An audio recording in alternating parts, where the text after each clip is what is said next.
30 दिसंबर 2015 की रात पंजाब के लिए किसी आम सर्द रात जैसी ही थी। ठंडी हवा बदन चीर रही थी और लोग गर्म कपड़ों में खुद को लपेटे हुए अपने अपने घरों में आराम फरमा रहे थे। लेकिन इस ठिठुरती रात के सन्नाटे में एक गहरी साजिश पनप रही थी। अपने खौफनाक मंसूबों के साथ हथियारों से लैस जैश-ए-मोहम्मद के 4 आतंकवादी पाकिस्तान से बॉर्डर को पार कर पंजाब के पठानकोट में दाखिल हो जाते हैं। ये आतंकी इतने चालाक थे कि इन्होंने भारतीय सेना की वर्दी पहन रखी थी, जिसे देखकर कोई भी एक बार के लिए धोखा खा सकता था। आतंकियों का मकसद इंडो पाक बॉर्डर से करीब 30 किलोमीटर दूर लोकेटेड पठानकोट एयरबेस को निशाना बनाने का था। ये एयरबेस भारत के लिए स्ट्रेटेजिकली बहुत इंपॉर्टेंट है, जिसने पाकिस्तान के खिलाफ 1965 और 1971 की जंग में भी अहम भूमिका निभाई थी। आतंकी यहाँ आत्मघाती हमला करके यहाँ मौजूद भारतीय वायुसेना के फाइटर जेट्स को डिस्ट्रॉय करना चाहते थे। यहाँ तक पहुँचने के लिए आतंकी एक कार की तलाश में होते हैं, लेकिन अब तक सुबह हो चुकी थी और दिन की रोशनी ने उनके लिए खतरा बढ़ा दिया था।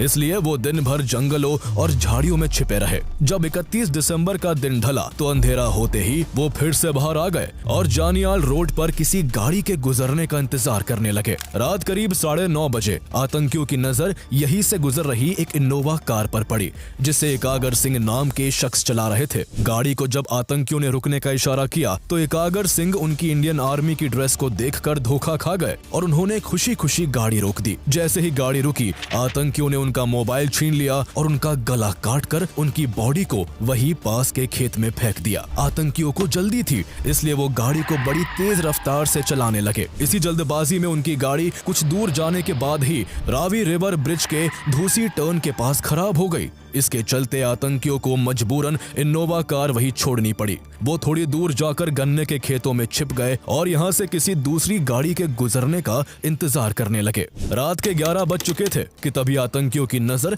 एक दूसरी गाड़ी महिंद्रा XUV 500 पर पड़ी। ये गाड़ी पंजाब पुलिस के SP सलविंदर सिंह की थी, जो अपने दोस्त राजेश वर्मा और कुक मदन गोपाल के साथ एक दरगाह पर मत्था टेक कर वापस गुरदासपुर लौट रहे थे। गाड़ी राजेश वर्मा चला रहे थे। जैसे ही वो कोलियन मोड़ के पास पहुंचे, आतंकियों ने उन्हें भी रुकने का इशारा किया। ये लोग भी उन आतंकियों की वेशभूषा को देखकर धोखा खा गए और उन्होंने भी उन्हें फौजी समझकर गाड़ी रोक दी। गाड़ी रुकते ही आतंकियों ने उन पर अपनी राइफलें तान दी और जबरदस्ती गाड़ी के अंदर घुसकर SP सलविंदर सिंह और उनके दोनों साथियों के हाथ पैर बांध दिए और उनके मोबाइल छीन लिए। उन्हीं के फोन से एक आतंकी ने पाकिस्तान में बैठे अपने आका काशिफ जान को फोन मिलाया और अपनी करंट लोकेशन की जानकारी देते हुए कहा कि उन्हें कार मिल गई है और वो जल्द ही टारगेट तक पहुंच जाएंगे। वो एयरफोर्स शब्द का बार बार जिक्र कर रहे थे, जिससे तीनों बंदी बने लोगों को इतना तो समझ आ गया था कि आतंकियों का मंसूबा इंडियन एयरफोर्स पर हमला करने का है। बात करने के बाद गाड़ी चलने लगी। चलती गाड़ी में ही आतंकियों ने उन तीनों को पहले तो लात घूंसों और राइफल की बट से खूब पीटा और फिर गुलपुर सिमली गांव के पास जंगल के इलाके में पहुंचते ही SP सलविंदर सिंह और कुक मदन गोपाल की आंखों पर पट्टी बांधकर उन्हें चलती गाड़ी से धक्का दे दिया। आतंकियों को अभी तक ये नहीं पता था कि जिनको वो फेंक रहे हैं उनमें से एक पुलिस वाला भी है। वो अभी तक यही समझ रहे थे कि गाड़ी राजेश वर्मा चला रहा था, इसलिए गाड़ी का मालिक वही होगा। इसी वजह से वो उसे अपने साथ ले गए। जैसे ही वो आगे बढ़े, सलविंदर सिंह और मदन गोपाल ने मौका देखते ही किसी तरह अपने हाथ खोल लिए और आंखों से पट्टी हटाकर गुलपुर सिमली गांव तक पहुंच गए। सलविंदर सिंह को आतंकियों की फोन की बातचीत से ये तो कंफर्म हो गया था कि वो चारों आर्मी वर्दी में पाकिस्तानी आतंकी है, जो किसी बड़े हमले को अंजाम देना चाहते हैं। इसलिए गांव में घुसते ही उन्होंने किसी के फोन से तुरंत गुरदासपुर पुलिस कंट्रोल रूम को कॉल कर पूरी घटना की जानकारी दे दी, लेकिन किसी ने उनकी बातों पर यकीन ही नहीं किया। सलविंदर सिंह की इमेज उनके साथी पुलिस कर्मियों के बीच काफी खराब थी,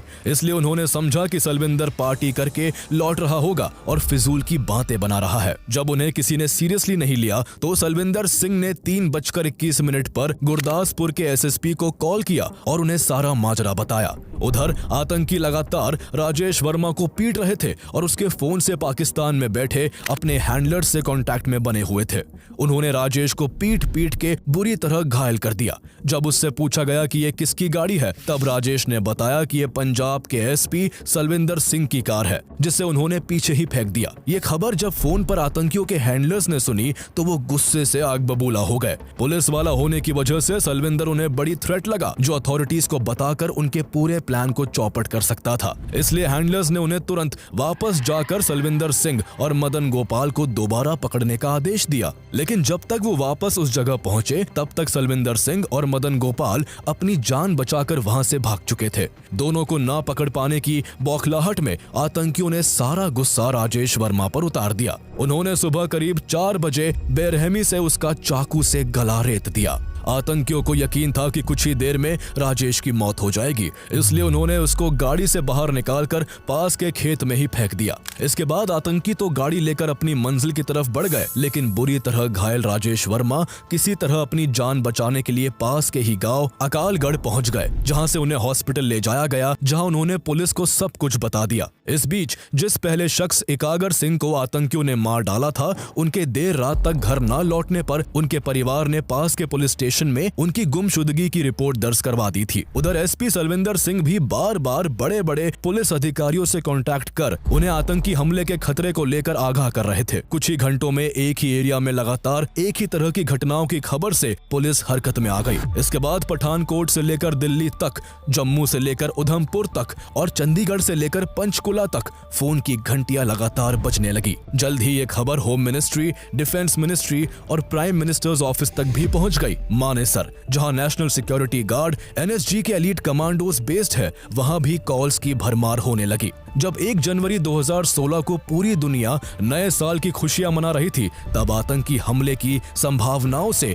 इंडियन अथॉरिटीज के बीच हड़कंप मचा हुआ था और सभी ऑफिस में केओस की स्थिति बन चुकी थी। तुरंत देश की सभी सिक्योरिटी फोर्सेस और इंटेलिजेंस एजेंसीज को हाई अलर्ट पर रखा गया। सेना और पुलिस की टुकड़ियों ने मिलकर जल्द ही क्विक रिएक्शन टीम्स तैयार की, जिनके जांच करने पर उन्हें एकागर सिंह की गाड़ी और उनकी डेड बॉडी मिल गई। अगले कुछ घंटों के सर्च ऑपरेशन में एसपी सलविंदर सिंह की महिंद्रा एक्सयूवी गाड़ी भी मिल गई, जो लावारिस हालत में पठानकोट एयरबेस से मात्र 500 मीटर की दूरी पर खड़ी थी। सलविंदर द्वारा दी गई डिटेल्स और उनकी गाड़ी के पठानकोट एयरबेस के पास मिलने से अब साफ था कि आतंकियों का मकसद इस एयरबेस को निशाना बनाने का ही है। साथ ही इस दौरान इंटेलिजेंस एजेंसीज लगातार एसपी सलविंदर और राजेश के फोन्स को इंटरसेप्ट कर रही थी, जो आतंकियों के पास थे।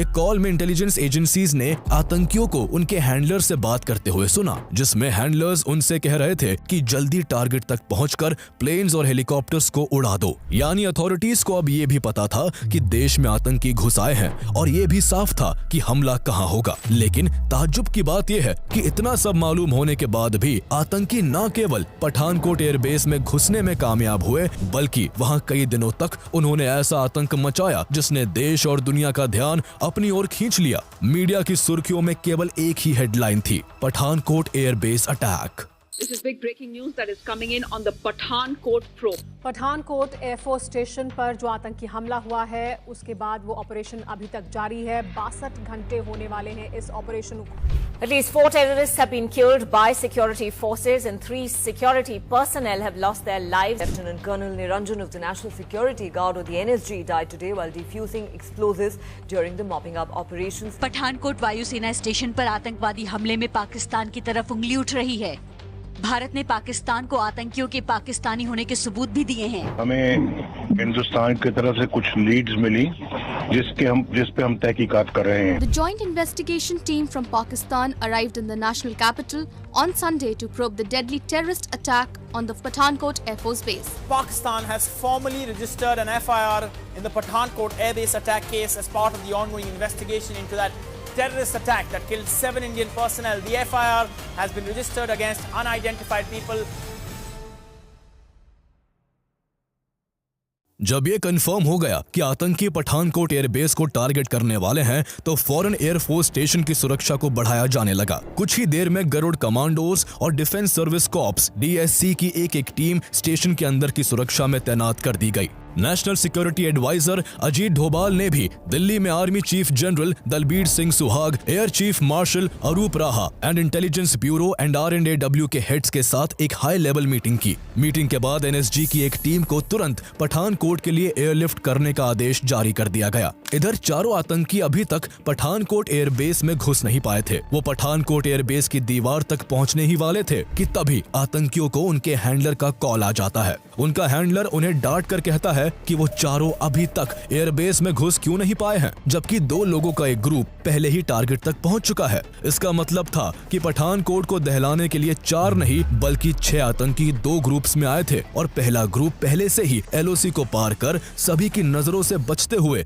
पठानकोट एयरबेस में घुसकर छिपा बैठा था, जिनकी सिक्योरिटी फोर्सेस को भनक तक नहीं थी। चारों आतंकी अपने हैंडलर की डांट के बाद एयरबेस की बाहरी दीवार तक पहुंच गए। एयर स्टेशन के आसपास जंगली इलाका था और सुरक्षा के नाम पर स्टेशन की दीवारों के ऊपर केवल कंटीली तारों की फेंस लगी हुई थी। अंदर भारी संख्या में यूकेलिप्टस के पेड़ भी लगे हुए थे, जिन पर आतंकी क्लाइंबिंग रोप बांधकर एयरबेस की दीवार पर चढ़ गए और वायर फेंस को काट डाला। अगले ही पल किसी की भी नजर में आए बिना एक एक करके चारों आतंकी एयरबेस के अंदर दाखिल हो गए। एयरबेस के अंदर डिलैपिडेटेड MES स्टोर की बड़ी बड़ी शेड्स रखी हुई थी और पानी की निकासी के लिए यहाँ बड़े बड़े नाले भी बनाए गए थे। आतंकियों को अपनी घिनौनी साजिश को अंजाम देने के लिए रात के अंधेरे का इंतजार था, इसलिए उन्होंने खुद को दिन भर के लिए इन शेड्स और नालों में छिपा लिया। अब पठानकोट एयरबेस के अंदर आतंकियों के 2 ग्रुप मौजूद थे। 2 लोगों का ग्रुप पहले से ही यहाँ कहीं लंबी लंबी एलिफेंट ग्रास में छुप के बैठा था, जबकि बाद वाला 4 लोगों का ग्रुप नालों में छिप गया था। आतंकी अपने साथ 50 किलो एक्सप्लोजिव, 30 किलो ग्रेनेड्स और तेजी से आग पकड़ने वाले जेल भी लेकर आए थे, जिससे वो यहाँ के टेक्निकल एरिया तक पहुंचकर वहां स्टेशन्ड MiG-21 fighter jets, Mi-25 and Mi-35 attack helicopters, missiles और ड्रोन समेत सभी जरूरी चीजों को डिस्ट्रॉय कर सके। इधर पठानकोट एयरबेस के गेट के आसपास क्विक रिएक्शन टीम और DSC के जवान पोजीशन लेकर आतंकियों से भिड़ने का इंतजार कर रहे थे। उन्हें इस बात का जरा भी अंदाजा नहीं था कि वो जिन आतंकियों का गेट पर बेसब्री से इंतजार कर रहे हैं वो पहले ही एयरबेस में घुस के बैठे हुए हैं। शाम तक यहाँ मेजर जनरल दुष्यंत सिंह की लीडरशिप में NSG के 160 कमांडोज की एक टीम भी आ पहुंची। सभी कमांडोज ने जल्दी जल्दी अपनी पोजीशन ले ली। अब उन्हें बस उन आतंकियों का इंतजार था जिन्हें मिट्टी में मिलाकर वो पाकिस्तान को संदेश देना चाहते थे कि जब भी कोई भारत की सीमा में गलत इरादे से दाखिल होता है उसे उसकी कीमत अपनी जान देकर चुकानी पड़ती है। लेकिन आतंकी पूरे दिन बदबूदार नालों में चूहे की तरह दुबके रहे। जैसे ही रात हुई वो एक्टिव हो गए। अब उन्हें सही मौके की तलाश थी। इसके बाद 4 आतंकियों वाला ग्रुप हमले को इनिशिएट करने की जिम्मेदारी लेता है। 2 जनवरी की रात के करीब 3 बजे चारों आतंकी नालों से बाहर निकल आए और टेक्निकल एरिया की तरफ बढ़ने के लिए गरुड़ कमांडोज पर हमला कर दिया। अचानक हुए इस हमले से कमांडोज जब तक संभल पाते तब तक आतंकी गोलीबारी और हथगोले फेंकते हुए DSC के मेस तक पहुंच गए। वहां एक्स आर्मी रेसलर जगदीश चंद चाय बना रहे थे। उन्होंने जैसे ही आतंकवादियों को देखा वो फौरन अलर्ट हो गए। उन्होंने एक आतंकी से उसकी राइफल छीन ली और उसे वहीं ढेर कर दिया। लेकिन इससे पहले कि वो बाकी आतंकियों को रोक पाते आतंकियों ने उन पर गोलियां बरसा दी और वो वहीं शहीद हो गए। इसके बाद बचे हुए तीनों आतंकियों ने मेस में घुसकर अंधाधुंध फायरिंग कर दी, जिससे DSC के 4 और जवान अपनी जान गंवा बैठे। अपने 5 साथियों की मौत से सभी जवान गुस्से से भर उठे। उन्होंने आतंकियों को एलिमिनेट करने और एयरबेस को उनसे फ्री करने के लिए यहाँ ऑपरेशन ढांगू शुरू कर दिया। पठानकोट एयरबेस लगभग 25 किलोमीटर में फैला हुआ है, जहाँ करीब 10,000 एयरफोर्स कर्मी अपने परिवार सहित रहते हैं। मेस से उनके घरों की दूरी काफी कम थी, इसलिए उन पर हॉस्टेजेस बनाए जाने का खतरा मंडरा रहा था। इस दौरान एयर स्टेशन में नाइजीरिया, अफगानिस्तान, बांग्लादेश और म्यांमार के 23 मिलिट्री ट्रेनीज भी मौजूद थे। एयरफोर्स को चिंता थी कि अगर इन ट्रेनीज को कोई नुकसान पहुंचा तो इंडिया को इंटरनेशनल लेवल पर काफी दिक्कतों का सामना करना पड़ सकता है। इसके अलावा एयरबेस के मेस से महज 500 मीटर की दूरी पर मौजूद टेक्निकल एरिया को भी सेफगार्ड करना मेन प्रायोरिटी था। दर्जनों Garud commandos and NSG commandos इस एरिया के चारों तरफ घेराबंदी बनाए हुए थे। मेस के बाद आतंकी फर्नीचर वाली बिल्डिंग में छुपकर कमांडोज पर गोलीबारी करने लगे। उनके छिपकर हमला करने से भारतीय कमांडोज को काउंटर करने में मुश्किलों का सामना करना पड़ रहा था, इसलिए उनकी एग्जैक्ट पोजीशन का पता लगाने के लिए अनमैन्ड एरियल व्हीकल यानी यूएवी को उड़ाया गया। जब एनएसजी कमांडोज को उनकी पोजीशनिंग का अंदाजा हो गया तो उन्होंने रिटेलिएट करना शुरू किया। आतंकियों के पास AK-47 राइफल्स थी, जिनका जवाब भारतीय commandos MP5 assault rifle, Glock pistol और कॉर्नर शॉटगन जैसी मॉडर्न राइफल से दे रहे थे। दोनों ओर से भयंकर गोलीबारी शुरू हो गई। गोलियों की तड़तड़ाहट और भारी बमबारी से पूरा इलाका सहम उठा। इस तरह सुबह से दोपहर और दोपहर से शाम हो गई। आतंकी कभी फायरिंग करते तो कभी ग्रेनेड और एक्सप्लोजिव का इस्तेमाल करते, लेकिन इसके बावजूद आतंकी आमने सामने की लड़ाई में कमांडोज के आगे कहीं भी नहीं टिक पा रहे थे। कमांडोज ने आतंकियों की हर चाल को नाकाम करके रख दिया था। इसका अंजाम ये हुआ कि 2 जनवरी की शाम तक 3 और आतंकियों को मार गिराया गया। पूरे 4 आतंकियों की मौत के बाद गोलियों और बम धमाकों की आवाज बिल्कुल थम गई। जब काफी समय तक आतंकियों की ओर से कोई रिटेलिएशन नहीं हुआ तो जवानों में जश्न का माहौल बन गया। वहां मौजूद लोग ये मान बैठे कि एयरबेस में केवल 4 आतंकी ही थे जिन्हें मार गिराया जा चुका है। डिफेंस फोर्सेज ऑपरेशन को बंद करने का मन बना चुकी थी और इस खबर को दिल्ली तक पहुंचा दिया गया था। सरकार के कुछ मिनिस्टर्स ने भी पठानकोट एयरबेस से टेररिस्ट को न्यूट्रलाइज करने के लिए सिक्योरिटी फोर्सेस को धड़ाधड़ बधाई देते हुए कई ट्वीट्स कर दिए, लेकिन भारत ने जश्न मनाने में जल्दबाजी कर दी थी। ये किसी बड़े खतरे से पहले की शांति थी, अभी खेल खत्म नहीं हुआ था। सिक्योरिटी फोर्सेस को इस बात का जरा भी अंदाजा नहीं था कि यहाँ की बड़ी बड़ी घास और झाड़ियों में 2 और आतंकी बहुत पहले से चुपचाप सही मौके के इंतजार में बैठे हुए हैं। इन आतंकियों के पास मॉर्फिन इंजेक्शन, पके हुए चिकन और रोटियों के कुछ पैकेट थे, जिनके सहारे वो कई दिन तक बिना बाहर आए सरवाइव कर सकते थे। लेकिन इन बातों से अनजान एनएसजी ने ऑपरेशन को खत्म मानकर यहाँ के पूरे एरिया को सैनिटाइज करना शुरू कर दिया। 3 जनवरी की सुबह बॉम्ब स्क्वाड के commanding officer lieutenant colonel Niranjan ने अपनी टीम के साथ मरे हुए आतंकियों के शरीर पर बंधे एक्सप्लोजिव और ग्रेनेड को डिफ्यूज करने का काम शुरू किया। थोड़ी ही देर में 3 आतंकियों के एक्सप्लोजिव्स को डिफ्यूज किया जा चुका था, लेकिन लेफ्टिनेंट कर्नल निरंजन ने जैसे ही चौथे आतंकी के शरीर से बम को डिफ्यूज करने की कोशिश की, आतंकी के शरीर पर लगा एक्सप्लोजिव ब्लास्ट हो गया। लेफ्टिनेंट कर्नल निरंजन ने बुलेट प्रूफ जैकेट पहन रखी थी, लेकिन धमाके की इंटेंसिटी इतनी ज्यादा थी कि उनकी जान नहीं बच सकी। इस विस्फोट से 5 अन्य कमांडोज भी बुरी तरह घायल हो गए। लेफ्टिनेंट कर्नल निरंजन के शहीद होने से पठानकोट एयरबेस एक बार फिर से सहम गया। इसी केओस का फायदा उठाकर अभी तक काफी समय से छिपे बैठे दोनों आतंकियों ने सुबह 10 से 11 बजे के आसपास एयरबेस के एक दूसरे ब्लॉक से अचानक जवानों पर गोलीबारी शुरू कर दी। इस ब्लॉक की पहली मंजिल पर 6 डिफेंस पर्सनल भी मौजूद थे।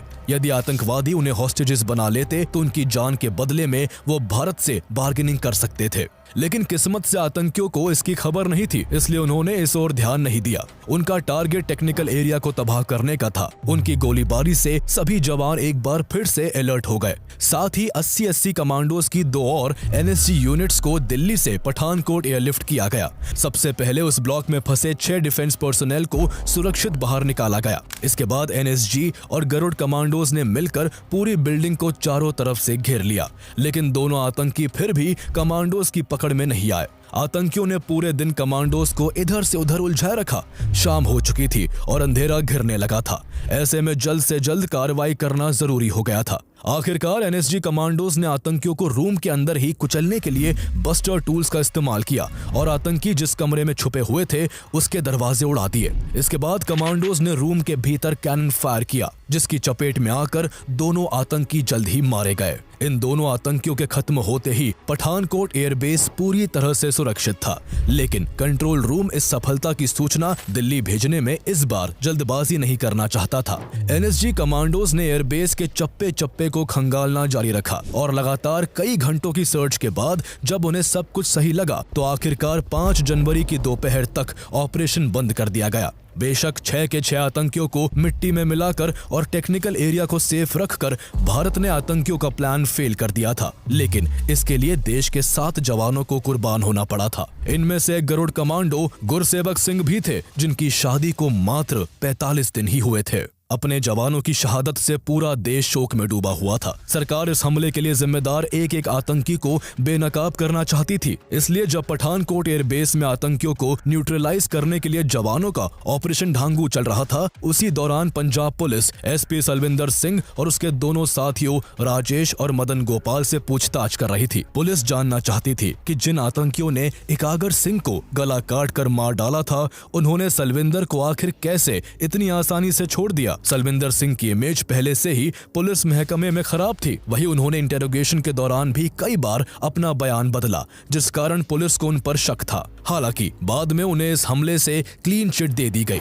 इसके बाद इस हमले की जांच का जिम्मा नेशनल इन्वेस्टिगेशन एजेंसी यानी NIA ने संभाला। NIA ने पूरे पठानकोट एयरबेस की काफी बारीकी से जांच की, जिसमें NIA की टीम को एयरबेस के वेस्टर्न साइड से फेंस कटर, रोप, वूलन कैप और ग्लव्स मिले, जिसके सहारे आतंकियों ने एयरबेस में घुसपैठ की थी। NIA को नाले में कुछ जूतों के निशान भी मिले, जो मारे गए आतंकियों के जूतों से मेल खाते थे। साथ ही एजेंसीज ने आतंकियों की कॉल्स को इंटरसेप्ट करके पता लगाया कि सभी आतंकी पाकिस्तान से आए थे और इस पूरे हमले की योजना जैश-ए-मोहम्मद के सरगना मौलाना मसूद अजहर और उसके भाई मुफ्ती अब्दुल रऊफ असगर ने बनाई थी। हमले के दौरान उन्हें पाकिस्तान से काशिफ जान गाइड कर रहा था और उनकी 6 महीनों तक बहावलपुर में अशफाक अहमद और हाजी अब्दुल शकूर ने ट्रेनिंग करवाई थी। जैश-ए-मोहम्मद ने उन 6 आतंकियों की मिलिट्री जैसी सख्त ट्रेनिंग के बाद पठानकोट एयरबेस को दहलाने के लिए एक आत्मघाती मिशन पर भेज दिया था। लेकिन जैश-ए-मोहम्मद का मकसद इस तरह केवल भारत के एयरबेस को नुकसान पहुंचाने का नहीं था, बल्कि जैश इस बार एक तीर से 2 निशाने लगाना चाहता था। दरअसल उस समय भारत और पाकिस्तान अपने संबंधों को संभालने में लगे हुए थे। इस हमले से केवल 6 दिन पहले ही 25 दिसंबर 2015 को नरेंद्र मोदी काबुल से लौटते वक्त अचानक से पाकिस्तान के लाहौर जा पहुंचे थे और पाकिस्तानी प्राइम मिनिस्टर नवाज शरीफ से मुलाकात की थी। नरेंद्र मोदी इस दौरान लाहौर में शरीफ के पाकिस्तान समारोह में भी शामिल हुए थे।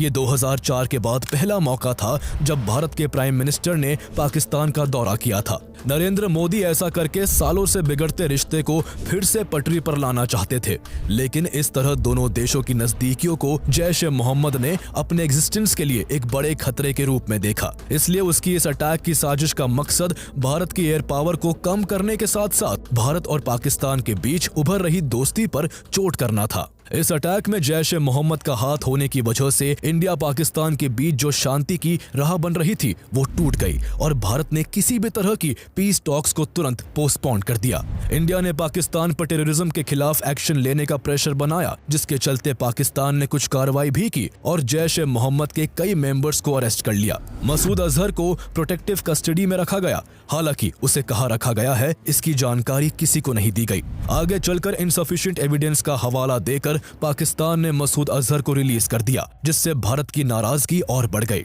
भारत ने जब पाकिस्तान पर और प्रेशर डाला तो पाकिस्तान ने हमले की जांच के लिए मार्च 2016 में अपनी एक 5 सदस्यीय जॉइंट इन्वेस्टिगेशन टीम को भारत की परमिशन से पठानकोट भेजा। 3 दिन तक पाकिस्तान की इन्वेस्टिगेशन टीम ने यहां से कई एविडेंस कलेक्ट किए और इस दौरान कुछ विटनेसेस के स्टेटमेंट्स भी रिकॉर्ड किए। इसके बाद अपनी जांच पूरी करके ये टीम वापस पाकिस्तान लौट गई। पाकिस्तान पहुंचते ही इस टीम में शामिल लोगों ने अपना असली रंग दिखाना शुरू किया और ये दावा किया कि अटैक इंडिया द्वारा किया गया फॉल्स फ्लैग ऑपरेशन था, जिसका मोटिव केवल पाकिस्तान को बदनाम करने का था। जब पाकिस्तान की जॉइंट इन्वेस्टिगेशन टीम ने पठानकोट अटैक की इन्वेस्टिगेशन के लिए इंडिया आने का प्रपोजल दिया था, तो दोनों देशों के बीच ये म्यूचुअली डिसाइड हुआ था कि उनकी विजिट के बाद NIA की भी एक टीम पाकिस्तान आकर इसकी इन्वेस्टिगेशन करेगी। लेकिन इसके बाद पाकिस्तान ने भारत को जांच का भरोसा तो दिया, लेकिन बाद में पाकिस्तान अपने वादे से मुकर गया। इसको लेकर then foreign minister Sushma Swaraj ने पाकिस्तान की कड़ी आलोचना करते हुए कहा था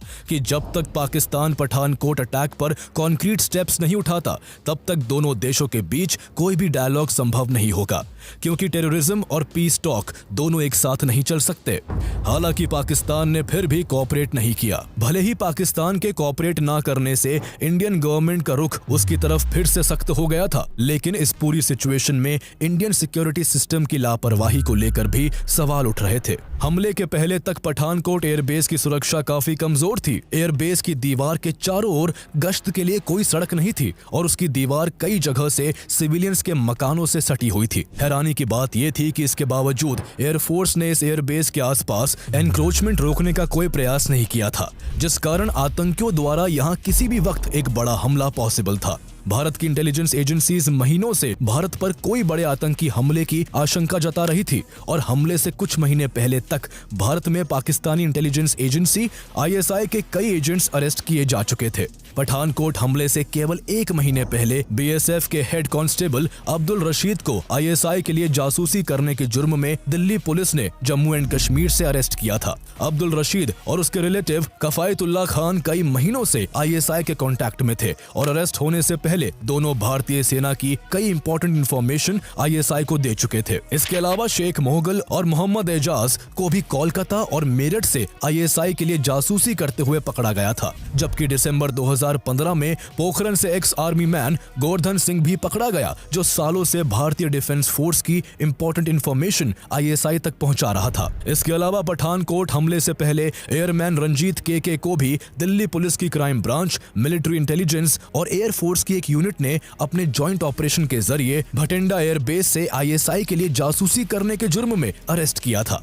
रंजीत के जो 2010 से ही भटिंडा एयरबेस में तैनात था, उसे दामिनी मैकडॉट नाम की एक महिला ISI एजेंट ने फेसबुक पर हनी ट्रैप में फंसाया और उसका इस्तेमाल भटिंडा, पठानकोट, अमृतसर, आगरा, अंबाला और श्रीनगर के एयरबेस की सेंसिटिव इंफॉर्मेशन हासिल करने के लिए कहा। अरेस्ट होने से पहले तक रंजीत के कई एयरबेस की फाइटर एयरक्राफ्ट की संख्या और ट्रांसपोर्टेबल रेडार यूनिट्स की एग्जैक्ट लोकेशन की जानकारी ISI तक पहुंचा चुका था। ISI ने उससे western and northern air commands में चलने वाली लाइव एयर एक्सरसाइजेस और इंडिया रशिया मिलिट्री एक्सरसाइजेस से जुड़ी जानकारी भी मांगी थी, लेकिन उससे पहले ही वो गिरफ्तार कर लिया गया था। एक साल में इतने बड़े स्केल पर देश से ISI के कई एजेंट्स के पकड़े जाने से स्पष्ट था कि Pakistan based terrorist organisations Indian airbase पर जरूर कोई बड़ा हमला प्लान कर रहे थे। हमले से पहले इंडियन डिफेंस फोर्सेस के पास SP सलविंदर और राजेश वर्मा की गवाही से लेकर उनकी कार का आतंकियों द्वारा पठानकोट एयरबेस के केवल 500 मीटर के दायरे में खड़ी करने तक कई इंफॉर्मेशंस थी,